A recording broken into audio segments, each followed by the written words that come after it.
Welcome. Sorry there's no microphone. Welcome, Delaware. I didn't remember that they were the first state, but glad to have you on board. Keith Baizer. I'm going to be turning something that I'm calling a vortex, and I've seen some vortex in the segmented world where they're amazing. They're these spiral cuts and twisted, but where I get the name vortex, there's a guy named Phil Brown. He passed away, and he was the master of this particular shape. He was just a phenomenal turner. His daughter, Alex Bradley, is still very involved in the AAW, American Association of Wood Turners. So a bit of a tribute to him. So what I'm going to do as I turn this, and it's pretty big, so I'm going to have to horse off a lot of wood. But I want to show a couple different ways to make some of these cuts, because not everybody uses a 40 degree gouge. Everybody has a different gouge that they like to use. Where am I here? So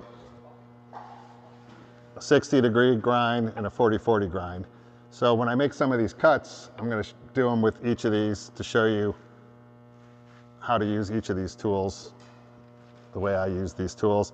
And then we're also going to do some negative rake scraping as well, and I'll explain that as we go. So when I get this wood, so this is spalted hackberry, and it's not any spalted wood is not that easy to cut, so we'll see what we get here. So if it's a smaller piece that I'm making, what I'll do is I would just chuck it up between centers, maybe use a little larger drive or even a screw chuck, and I would do all the cutting of this cove, of this angle here, from this back side, because it's stable enough. As I get bigger, what I do is I orient the wood in the direction I want to make a cleaner cut, and I'll cut a tenon on this side, and then I'll turn it, chuck it, which I'm going to do now, and then I'll cut another tenon on this side. So what I'm going to do is I'm going to cut this cove, however it goes in these angle, and then turn it around, put it back in the chuck, and then basically hollow it out, cut the other side off. So any questions as we go, please feel free to ask. If I don't have an answer, I'll make up an answer. I'm a face shield guy. Actually, when I turn at home, I use a breather because I've developed some headache issues from sawdust through the years. And those of you that are doing faceplate turning and are only covering your eyes, I've said this before in my demonstrations, the rest of your face is valuable too. So please cover the rest of your face. It's just safer.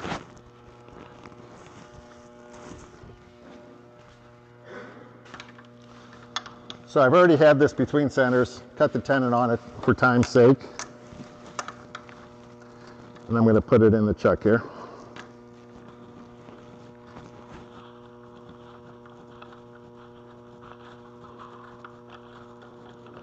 This tool I'm using is just very inexpensive to buy online or a hardware store. And what's nice about it is you'll never see me tightening using that long lever like that, because it's just too much of a lever and you'll over tighten it on the chuck. But what it's really good for, sometimes you get that chuck stuck on there, and that extra length helps you pop it off pretty easily.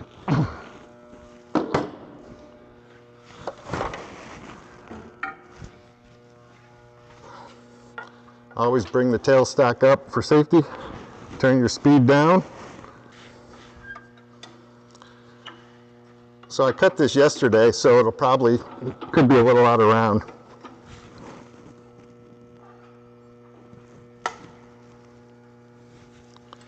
Put the tailstock in with the lathe running. It gets it more centered. Oh my. We're going to be dancing.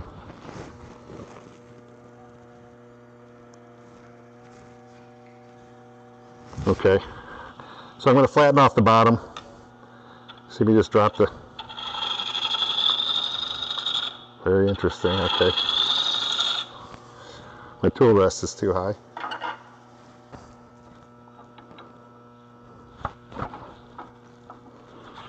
Again, stop me if you have any questions.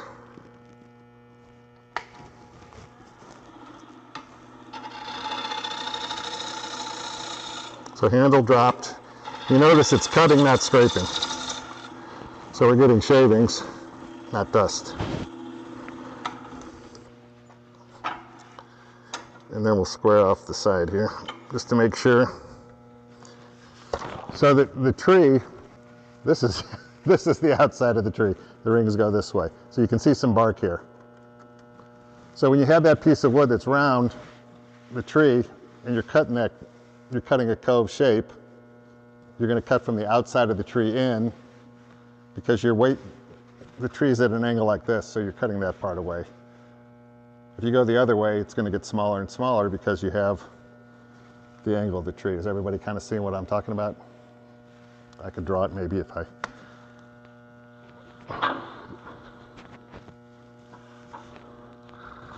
So let me make sure we're good here.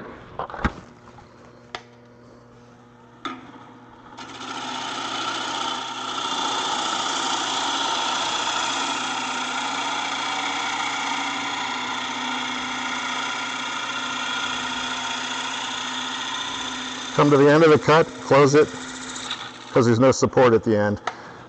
So that was at 800 RPMs. I'm going to turn it way down and show you something. How fast you turn is all in relation to how fast you traverse the wood, how fast your tool is going across the wood.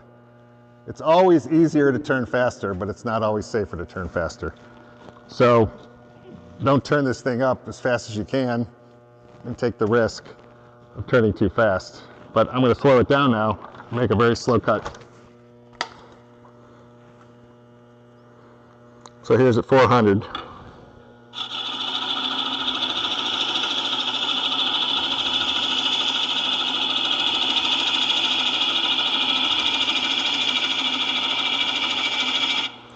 You can see I can make just as clean a cut, I'm just moving the tool across the wood slower. So as I'm cutting away this wood here, this is when to ask questions. I'm just going to be horsing away wood and getting kind of an angle before I start making that cove.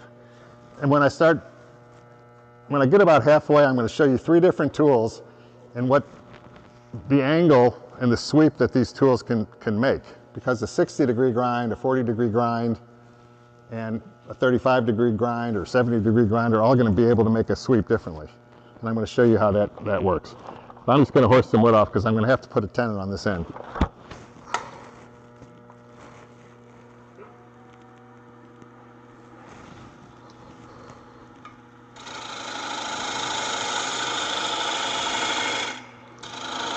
This wood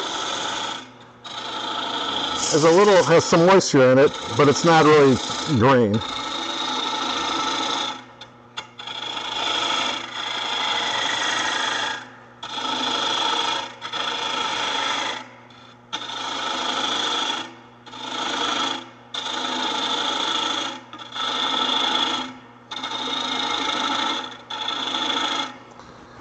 The difficulty and an inherent problem of cutting the tenon here, turning it around, cutting the tenon here and turning it around is if you don't have this thing running true when you turn it around, then you're going to have a part of the lip of your bowl that's going to be thinner than the rest of the bowl because you're off center. So cutting the 2 tenons makes it a little tricky, but we'll see how close we can get.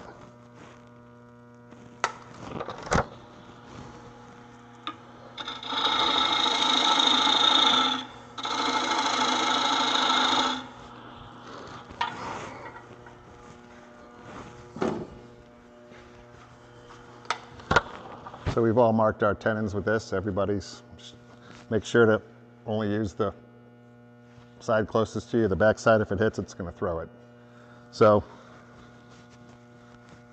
I'm pretty close here actually without even marking it. Made a few of these things. So I'm going to undercut the tenon at a little angle so it fits. I have a dovetailed jaw on my chuck. So and then I'm going to cut a little step here as well.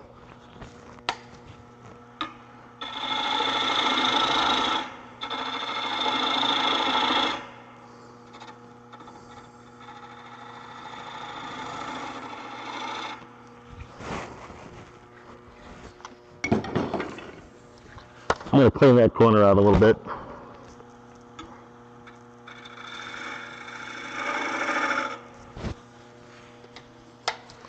So when cutting a tenon, you see a lot of people, teachers, demonstrators talking about the accuracy of the tenon, the accuracy of the angle. It has to be perfect. It has to be the perfect size. And then there are others that teach that it doesn't have to be perfect. And the reason it doesn't have to be perfect is that when you take these jaws and you clamp it down on this thing, it's putting a ton of pressure on there. And it's compressing the wood, and it's going to hold just fine. So my angle's pretty good. You definitely want to make sure that this is undercut. So it's got to be cut at an angle, and this has to be undercut. If it's like that, you see what I'm talking? So if it's a 45, more than a 45 there, where am I? It's kind of hard to see. Then your your chuck's gonna wobble. And a little wobble equals a lot of wobble, and a lot of wobble equals a bouncing piece of wood. Okay, so now we're going to start cutting the cope. So my first cut I'm going to do with a 60-degree. How many of you use 60-degree when you're making bowls? Only one, as far as the angle of the bevel. So you'll see what, I'm going to just start here, and I'm going to show you kind of how steep you can make the cut here, and then I'm going to use a couple different grind angles.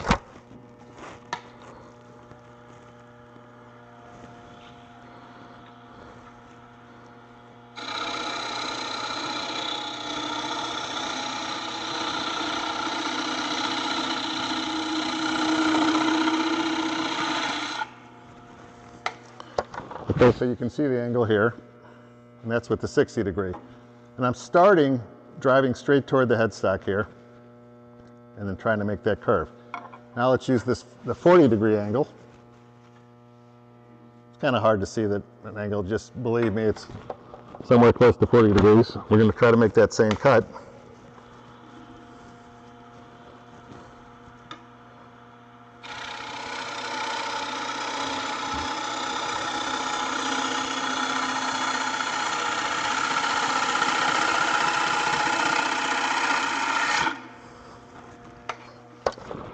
So that cut is more vertical than the other cut. The 60-degree allowed me to get a little steeper here. Now let's take a 1/2-inch bowl gouge with probably a 35-degree bevel. Don't read my secret notes. Thank you.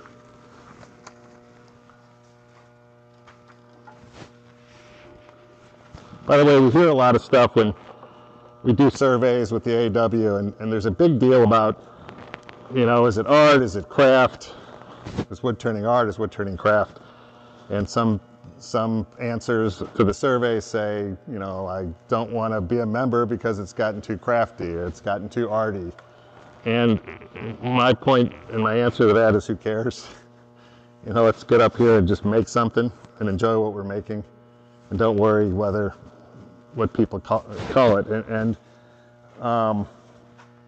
So, you know, every project that you see, everything I'm doing here is just wood turning fundamentals. And if you look on any demonstration, whether it's online or at a symposium or here, and we say that's too complex a project, or it's not a complex enough project. But if you look at every project, we're all doing the same thing. It's just we're doing it a little differently. We're all making the same cuts with the same tools when it's faceplate or spindle. So don't get too caught up in when they get past 2/3 of the project, they just cut the thing and then they start piercing and painting and doing all this crazy stuff and cutting it. Well, that's not for me either. So it's only as complex as you're going to make it in your mind. And don't worry about all the stuff that you don't care about. Just look at those fundamentals that each of these wood turners are doing, and hopefully the fundamentals are good. So this is a steeper angle on the bowl gouge, and you'll see. So when I'm coming around the corner, you see I'm dropping the handle. And this has a very small bevel here. So very little on the wood. And what we'll see here with this one is after I make the curve, it'll be steeper, and this will be much flatter. but it's much harder to ride the bevel and keep that smooth, because this is very smooth here.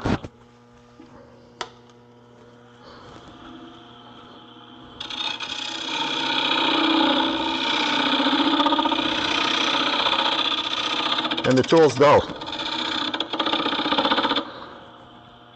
Whoops. Where's the grinder? Okay, just believe me that it's steeper. So,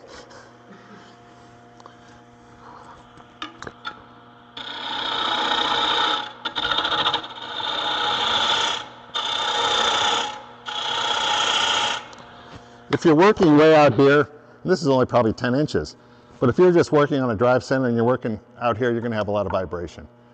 A screw chuck, everybody familiar with a screw chuck? If it's on a screw chuck, you'll have enough support as well. But you have to support it or you get vibration out here. So I'm just horsing off wood here. Can everybody hear me as I'm going here? With this closed, with this open? As long as Delaware can hear me.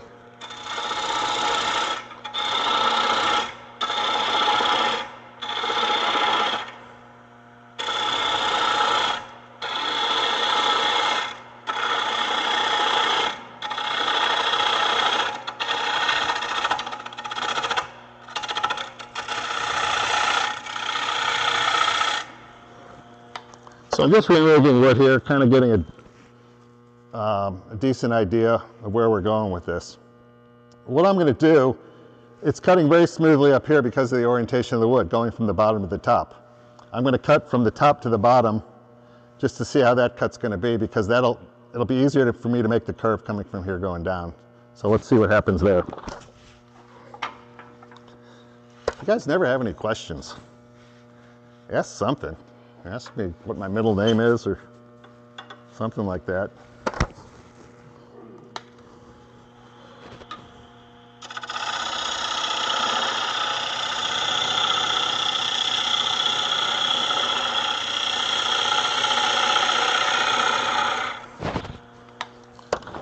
So notice left foot forward and my body's moving. You don't see my hands moving a lot, and you don't see me choking that tool. All the direction of the tool is done with my right hand. If I'm turning the other way, it's with the left hand. So my hand's just resting on top here. It's just controlling how much pressure is down on the tool rest. And there is some tear out here. And you hear about the cutting direction of your wood, cut with supported grain, but there are certain woods I can cut both ways. This one, it appears it's going to be smoother cutting from bottom to top. But without that other tool, guess what? You're going to get me cutting from top to bottom. So I'm trying to define this shape now with a nice gentle curve. And I'm not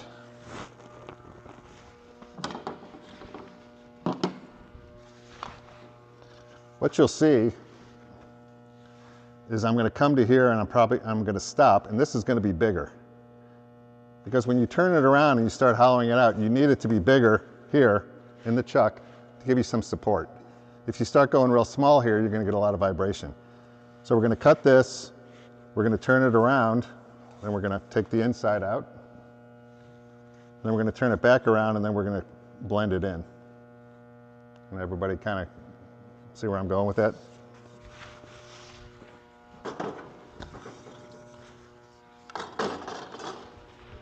You can also go with a less steep angle and just make it one big sweep as well. No problem with that.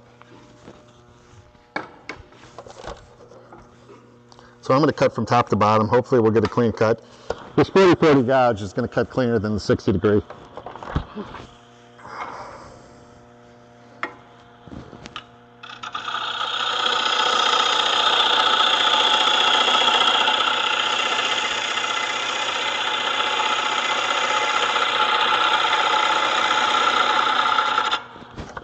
So you see where I'm finished here?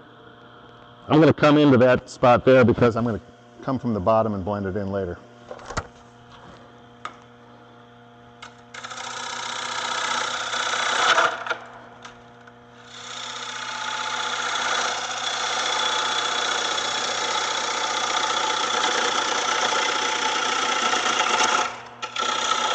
I was taking too big a bite, so I backed it off. Took a smaller bite. I was taking way too big a bite.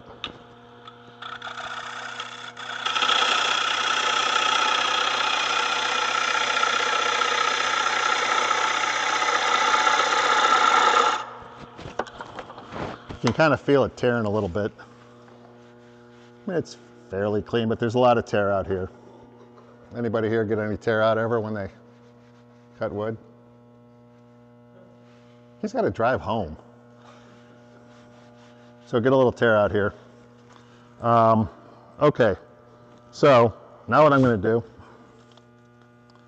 I'm going to shear scrape this a little bit, see if we can clean up. Familiar with shear scraping?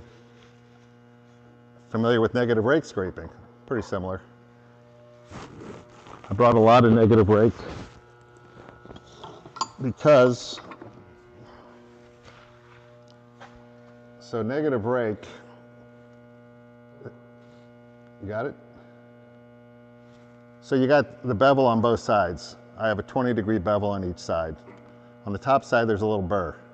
The reason I brought all these tools that are all the wrong shape is because that burr doesn't last very long, but it really cuts nicely with the burr. I'm going to use this on the other side too to show you one of the ways that you can make it thin.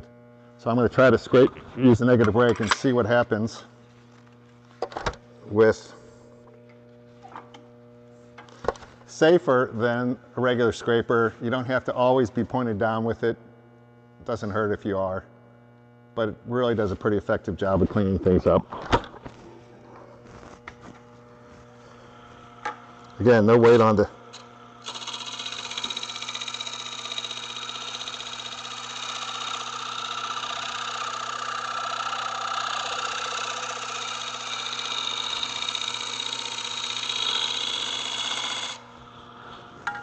see what that does. You're not taking away a bunch of material with that. Oh no, it's almost a braiding, not scraping. You can see very little coming off, but it will kind of take off shavings when that burr is on. But you're taking very little. You're not cutting. You can see, but that did a pretty good job of smoothing it out. But there's still a little tear out, and there's ways to handle tear out afterwards. If you have a lot of tear out, pretty difficult. You can't sand it away. You could sand, you'll sand to about here if you try to sand away the tear out. Questions? Oh, so he says, how does Raffin, I'll put it in my own words, how is Raffin the most ridiculous person with a scraper in the world? He hollows out bowls with a scraper. It's unbelievable what this guy does. And he puts a big burr on there. It's a regular scraper, so it has to be a little below center. If it's above center, it's going to catch and come straight down. Don't know if Tom, you've ever experienced that. It's unusual.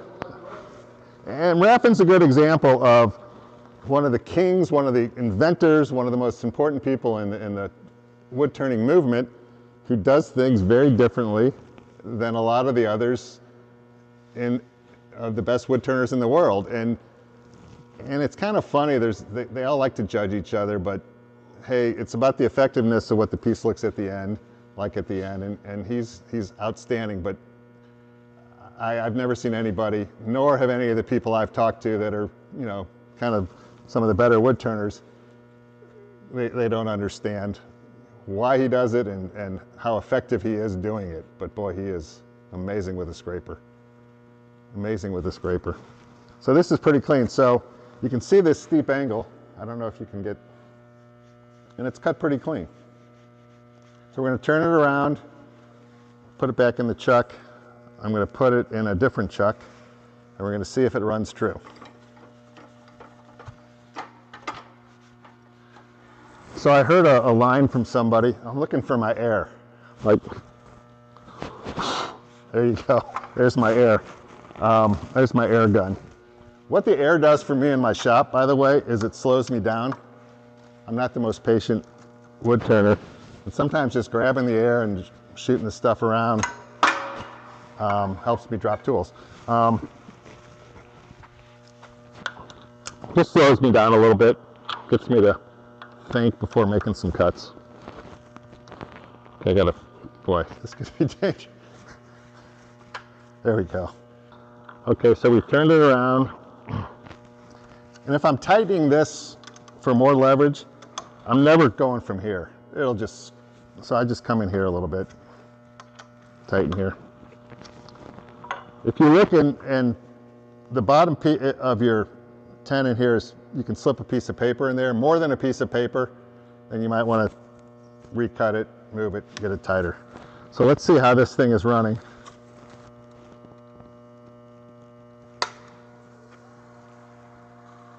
That's running pretty true.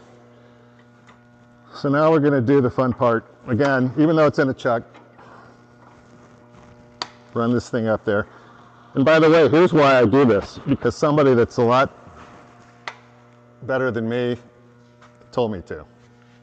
So that's how I judge what to do. And by the way, he'll be at this symposium in June. Yann Moreau from France, who's an amazing turner.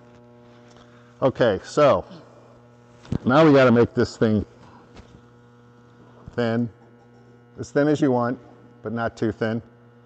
And if this thing breaks, we'll have a lampshade, and it won't be the first lampshade that I've made. So I'm going to take some off here, then we're going to start working here. When you're working thin, you have to kind of work an inch at a time. You got to walk your way through. And once you go and you start working thin, you can never go back. You can never go back. So I'm going to do the first cuts with a 60 degree, and I'll show you kind of what that's going to look like. And I'm going to show you two cuts. One, we're just going to do a push cut.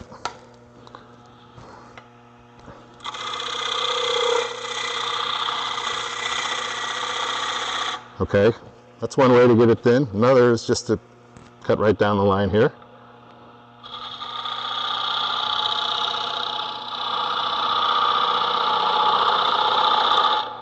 Okay, so there's your 60 degree grind. And that thing's sharp. And it's cutting pretty clean. Now we'll go 40-40. The way I do this, I'm gonna make similar cuts to that, and then I'm gonna show you the way that I would make this particular piece. So again, I can push cut.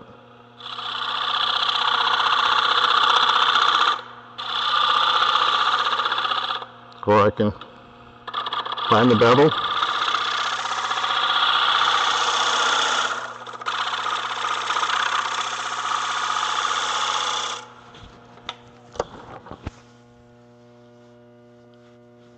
And at 40-40, you can't really see, but it makes a cleaner cut.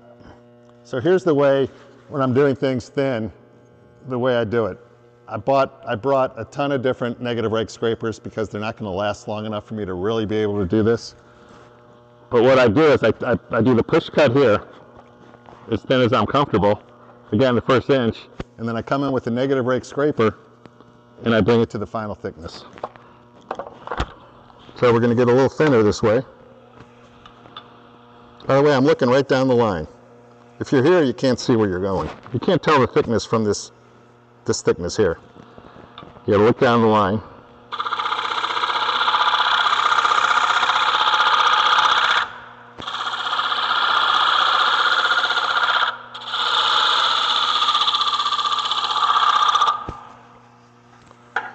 Can you hear it vibrating? It's making a different sound than it made before.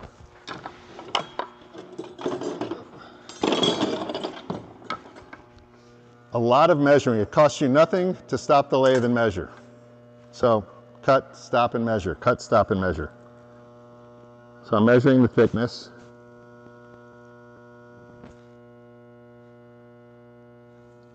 And it's pretty uniform. So it's probably going to be really hard to see this caliper, but I'll do it on a bigger piece here. So when you're measuring thickness with a caliper, if you take the caliper and you jam both sides onto your piece, and you start pushing that back and forth, you're going to just put a nice little line on your piece. So take the caliper, make it a little bigger than your thickest part of your piece, however you want to have it.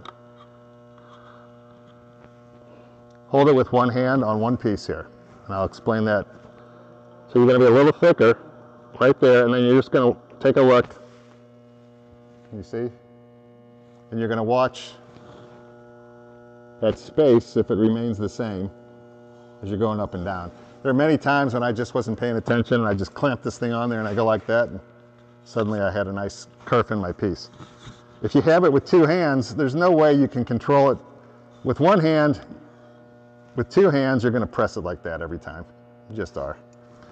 And these fancy calipers are kind of fun and they're nice, but really the most effective one that I've ever had is what David Ellsworth teaches. And it's just a piece of soldering wire, welding wire, piano wire. You just bend it, and it's very effective. You know, there's all these tools we can buy, and sometimes you can find in your garage or at the hardware store exactly what you need. Okay.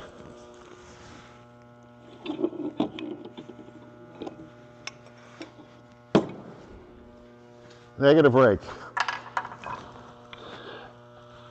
If you have a flat surface and a flat negative rake scraper, unless you have the touch of all touch, this little corner here is going to gouge into your piece. I'll put money on it. So what I usually use, I don't have one, but it'll have a little bit of a crown, so I kind of bring those sharp edges back a little bit, because if it's perfectly straight and this is straight, you're going to have a little bit of a problem. So I'm going to do it with something that's round actually, but has kind of a little flat area. And it's a very light scrape.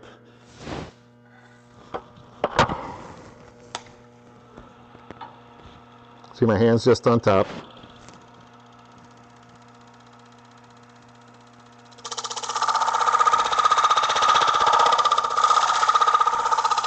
So you hear that vibration? I'll show you how to remove some of that vibration. I'm going to take the tailstock away. We don't need that piece anymore. Where's my leather? Good old piece of leather.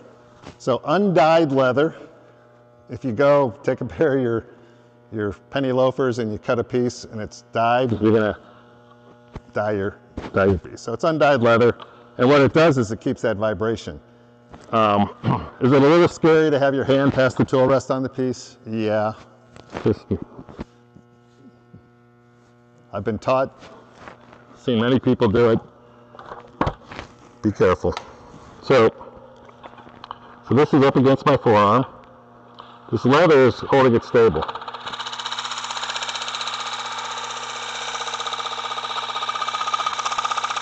So you hear the difference? So you hear that high pitch, it's vibration. So I won't go any thinner than that. So now we just work down an inch at a time. And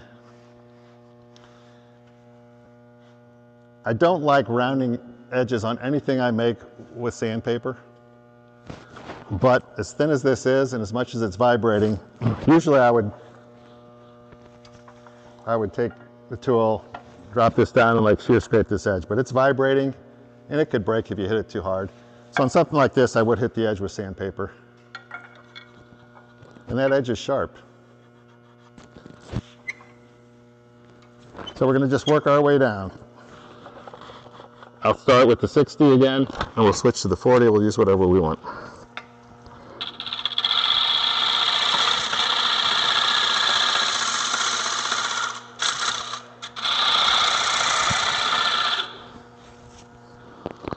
So I can make that cut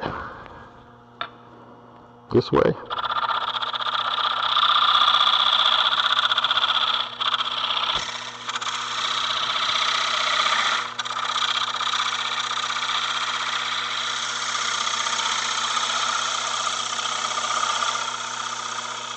We are thin. Thin, thin, thin. Nah, we're okay actually. I probably should move that table. So again, I've got this, so you can see how only one side's on there. And so there's 1/8 of an inch right now between there. And it gets a little closer there to about 1/16. So it's pretty even. Also, when you're using this, you have to follow the curve of your piece. So if you go like this, so you have to be parallel to the piece to, as you go, everybody kind of see what I'm talking about here. Because the angle here is going to show that that's much thicker unless you follow the curve. Whether it's a bowl, whatever you're doing. I think I'm spending more time walking back and forth than I am actually making something. Gets a little thicker here, so I'm going to negative rate scrape that.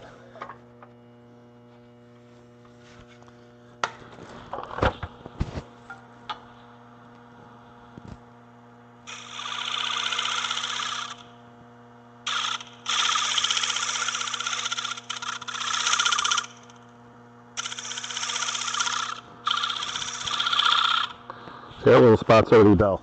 Now I'm going to show you some sanding without sanding, because this is where that leather comes in. We're going to do fake sanding. So this leather, if you're turning thin, anything thin, you need to support the back piece. You don't, whoa, you don't want your fingers on that wood, it's too hot. So this leather is great for supporting the back when you're sanding. So I'm going to fake like I'm sanding, wink wink. So you just put that piece to support it and just put your sandpaper. But this is the back side of the sandpaper, right? So there's no dust here. So use that as your support. And then you can, if you're sanding the back side, same way. Support it right there. And what that leather does, if you take it and take it all the way off, it keeps you from pushing and rounding over all these edges. So there's some that can be taken away there. So where do you get leather? I'll tell you when I'm done. If you have any questions about any of the tools I'm using, when I'm done with this bowl, we'll turn off the speakers and the thing, and I'll tell you about some of these tools. I don't like to promote anybody or anything while we're doing these things. Okay, so we're pretty good here. And it's going to take some sanding, without a doubt. Looking pretty good. How am I on time?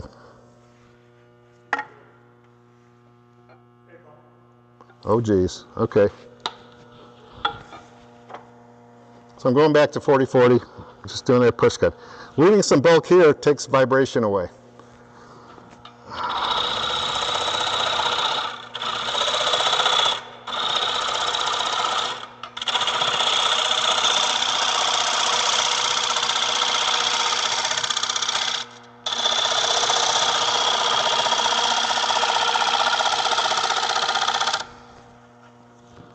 So now you saw me moving, starting to get into that curve. So I'm going to try to peel that curve with this 40/40 gouge. So you got to find the bevel.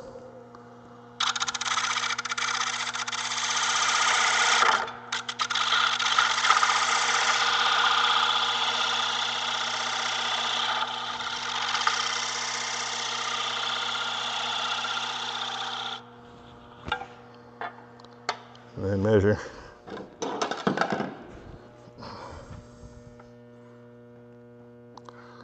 So it's getting thicker right there. So I got to pick that up.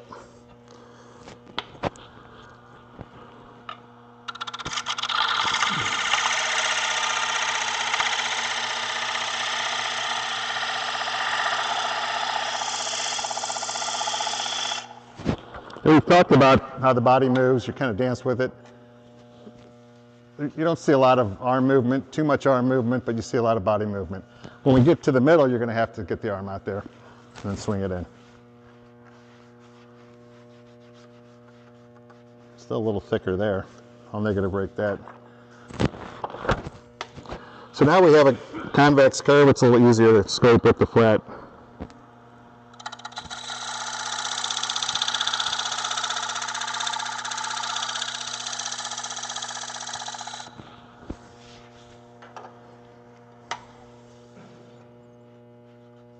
Okay.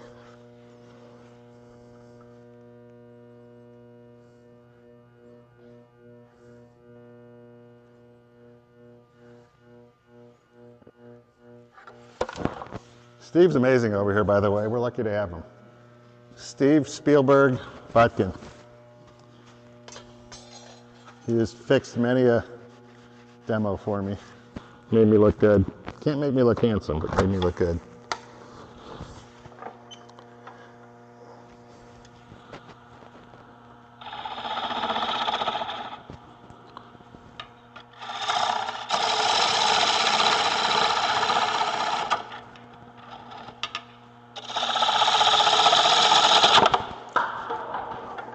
Whoa! Thank you very much.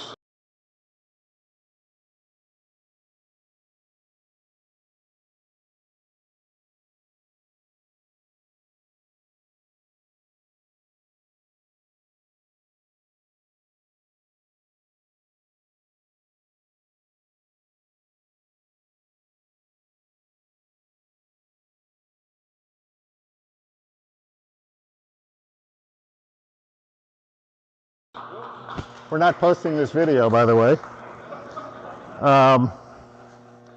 You know what? This wood. You get that? Oh wait, we have a retriever here. It's actually a pretty good bowl. I've been called worse things. It actually shows you how strong wood is. That stinks. Now, it's good that this happened, because what would you guys do with that piece right there?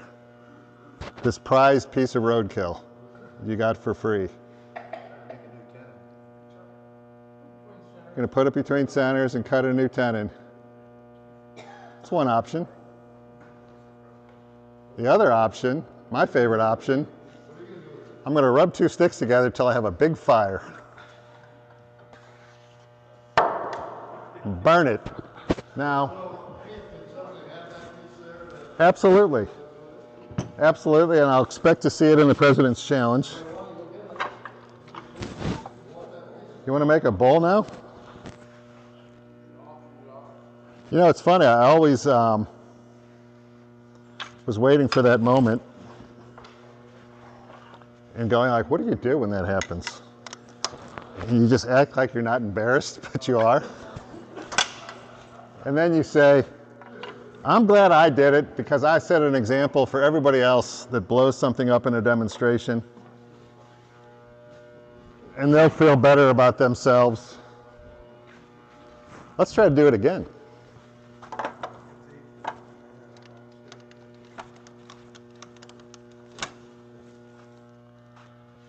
Oh darn, I need the other. Do you want me to stop? No. I'll stay here all night. I don't have anything to do. 24 minutes. Okay, this is...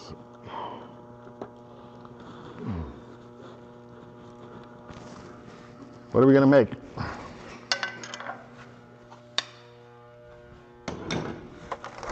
By the way, it's always very safe to rush when you're turning wood. They always tell you, be sure to get in a big hurry and go really fast.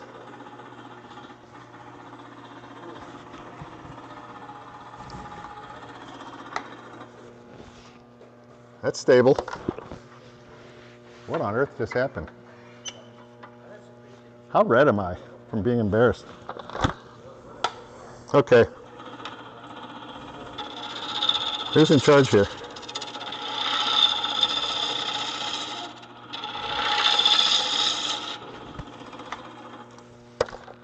If you're making blanks and storing them, see, there's always a little something you can learn.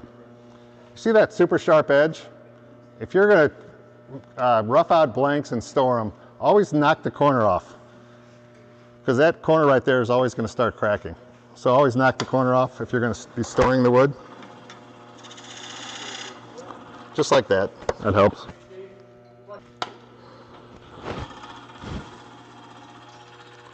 Is this thing going to take off?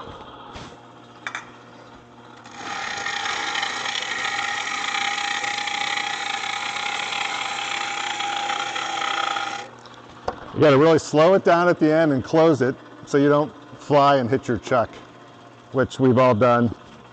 At least I have in the last probably day.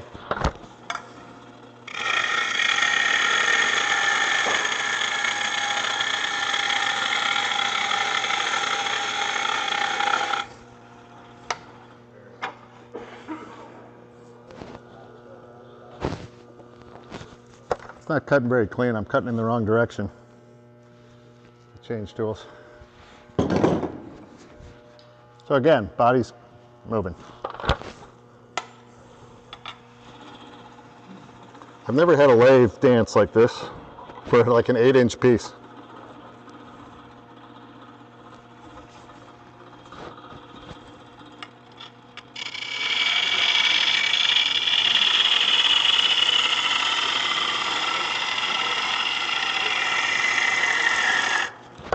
So look at how off balance I am because I didn't do what I'm going to show you now. When you're making a cut, go to the end of the cut and then go to the beginning of the cut. So you know when you get to the end of the cut, you're going to be standing comfortably. Instead of starting here and then you're over here and you're falling down. One more cut this way.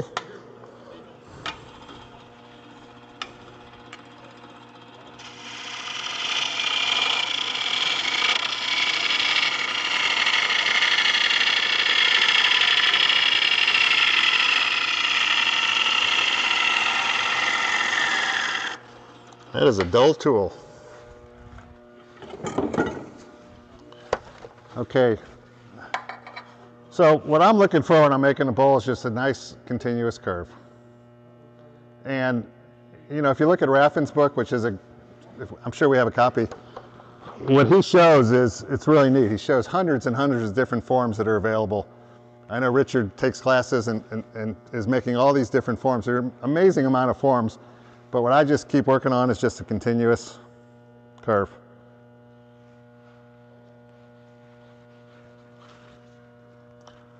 Okay, we're not going to worry about making that too smooth. If you do have a little tear out, sometimes you can put sanding sealer on there. Does anybody, you know, it's the wood. I mean, you're tightening with the grain. There are ways that I've never seen anybody do it except one person that teaches it, about the way you cut your tenon to hold the piece. You don't cut an extended tenon. He cuts it up into the bowl. But you know, there's risk of it. There's risk of it. Larger tenon is going to be less apt. This wood is kind of punky and dry. It's a little dry. It's spalted. It probably has some weak spots. It's good to make mistakes and have mistakes. You can't learn if everything always goes right. That is not the first time it's happened to me.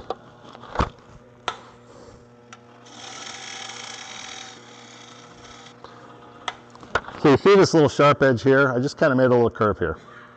That thing is really sharp. What most people will do is they'll take a piece of sandpaper and they'll go like knock that thing off. But it's just going to be a cleaner cut if you just make a nice little, just knock off that edge.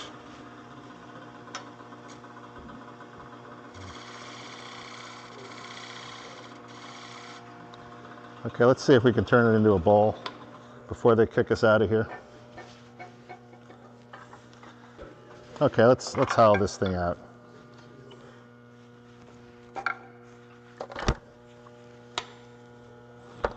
By the way, I've been turning it about 900. I could whip this thing up to anything.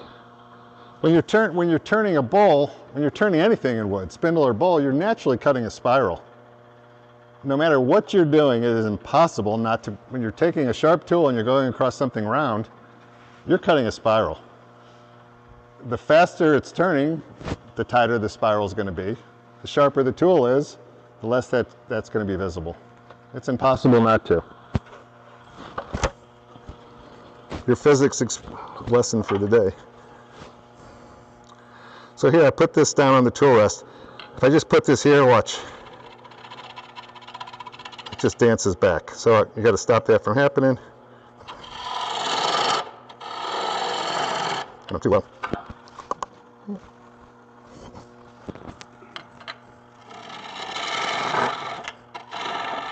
So I'm just getting rid of some wood.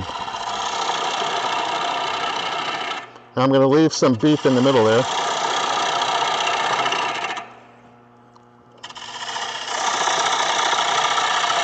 If I was going to be really thin, I'd leave a big chunk in the middle to kind of give it some stability. Because if you cut everything out and you're going very thin, you're going to get a lot more vibration. That's going to give it stability.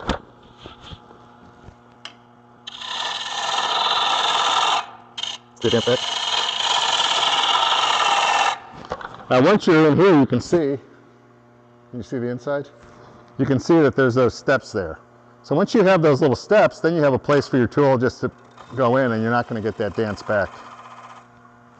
But up here, you can blow out your rim.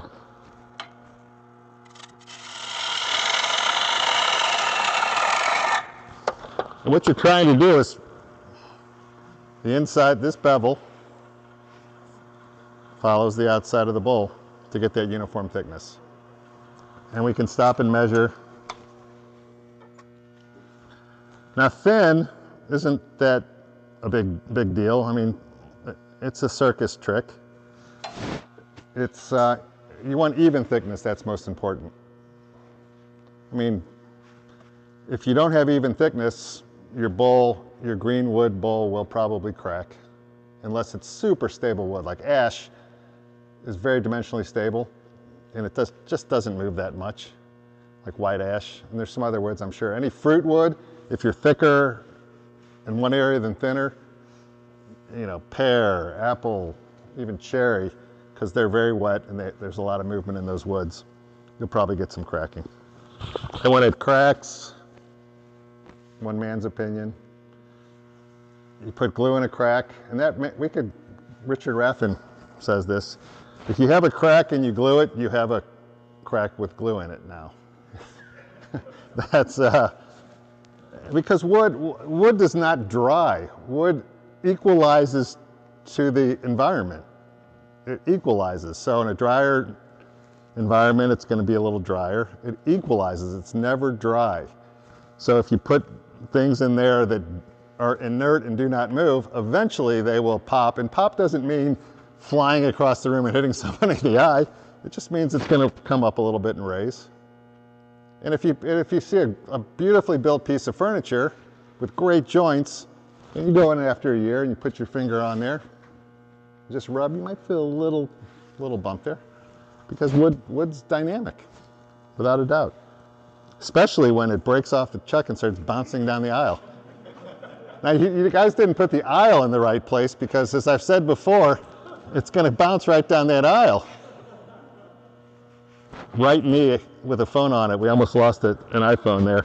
But it's not a wedding, so we don't, you know, the bride and groom would have gotten hit by this thing. Let's finish this up.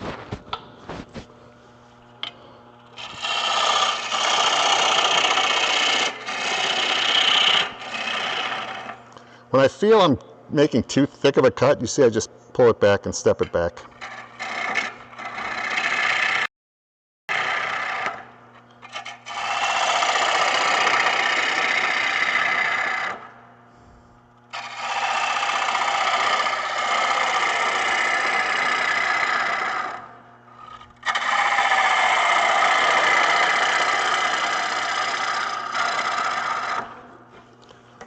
So when you're getting to the bottom there, Bart just talked about what's called a bottom bowl gouge, which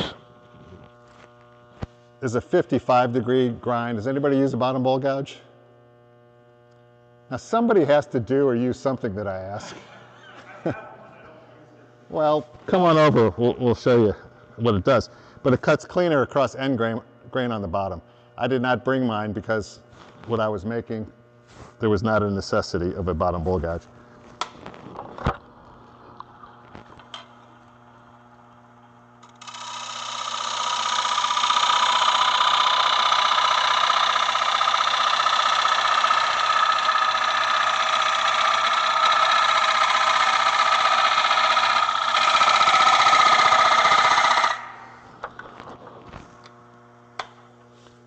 I guess I decided to go a little thinner. The fingers are a good caliper too. At least somebody online said that, but they stink for me, so I'll use a regular caliper. Like, your fingers are the best caliper. No, not for me. That's pretty good. So if you're making an eating bowl, sometimes I'll leave the top quarter inch a little thicker and then undercut it. So you have a little backstop when you're eating your cereal. Kind of get it onto the spoon.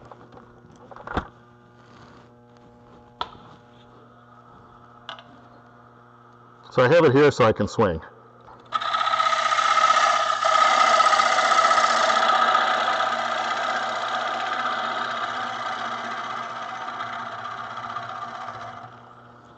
We'll see who's been paying attention in my previous demonstrations.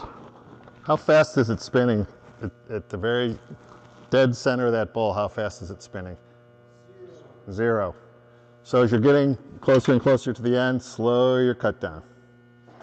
If you blow through it, you're going to tear. You have to kind of match the cut with the speed that it's turning. Now when you see guys working with these pieces this big, you know, they put a 300-pound, they have a crane, they put a piece this big on their lathe, and they turn their lathe to like 5 RPMs. And we have some engineers and mathematicians and IndyCar racers here, but out here, that piece is probably going 100 miles an hour or faster at 4 or 5 RPMs. So you're going to get shaken up a little bit. And you'll be very shaken up from actually putting the log on your trailer, cutting it with a chainsaw. So my professional advice is don't work that big, unless you have a very good chiropractor.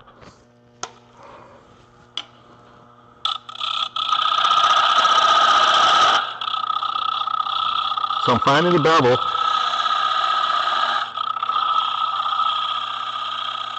Very little pressure. When you're looking in the bowl, and you can't, from where you are, even the camera won't show, but you see these little, you see a little line when you're cutting. And all you're trying to do is ride that bevel and just pick that line up, because you're trying to remove that line.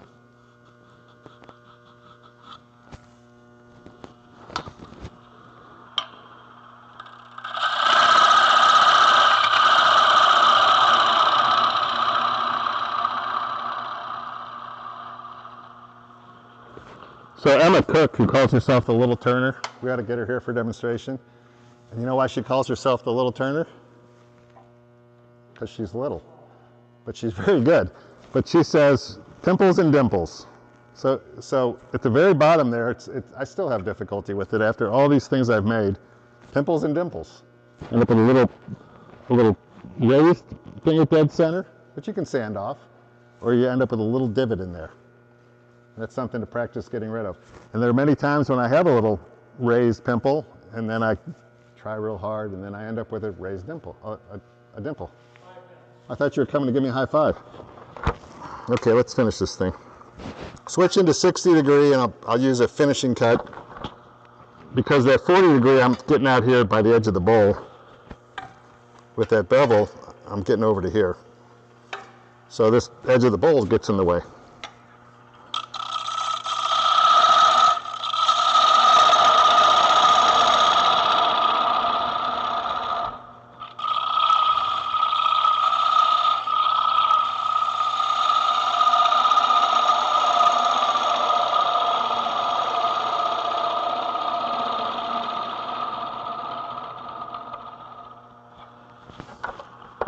So I can see there's a line there. That's pretty good. We can sand that out. So that's pretty good. Now, when I talked about thickness, and I'm going to talk about just deciding how much of the bottom to cut off because of the thickness here, if you're looking from here, you're going to get a whole different point of view than when you're looking right down the line. So when you're cutting it to thickness, you want your eye to be looking right down the line of the bowl. Because if you go to here, you might have one of those issues where the inside diameter is larger than the outside diameter. That is a bowl problem. So now, how deep are we here? This is an eye thing too. If you look with your left eye, you're going to put your finger there. If you look with your left eye, you're going to get a very incorrect view of where that finger is and how deep that bowl is. So you want the sight line straight down the bowl there, and then you want to keep that right eye, line that finger up. You got that? Yeah, line that finger up at the very top of the bowl, and then switch eyes, take your left eye and look straight down.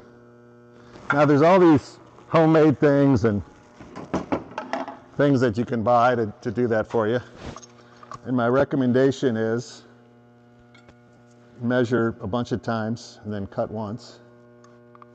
But you know, you've seen homemade ones of these, and I buy these things because I just like to support these people and artists that are doing. And it's pretty good right to there. So I know the bottom of my bowl is here. There. And if I want the base to be a little thicker than the width of the bowl, I'll be kind of to there. So now I'm going to quickly turn it around. I've got 3 minutes until Charlie pulls out his shotgun.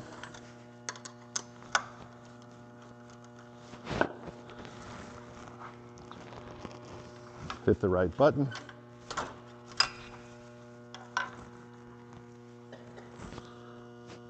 And it didn't loosen. Just seeing if you guys are still awake. Come on, baby. Okay.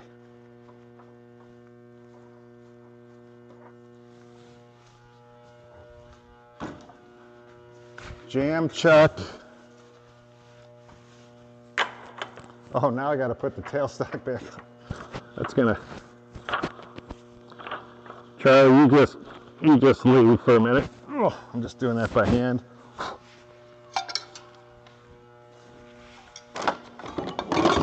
You can just leave it like this and call it art.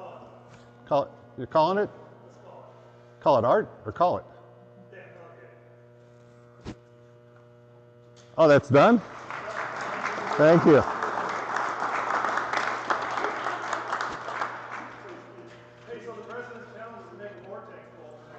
Well, the president's challenge is it's challenging Steve, how good an editor he is, to make it look like what I started became this.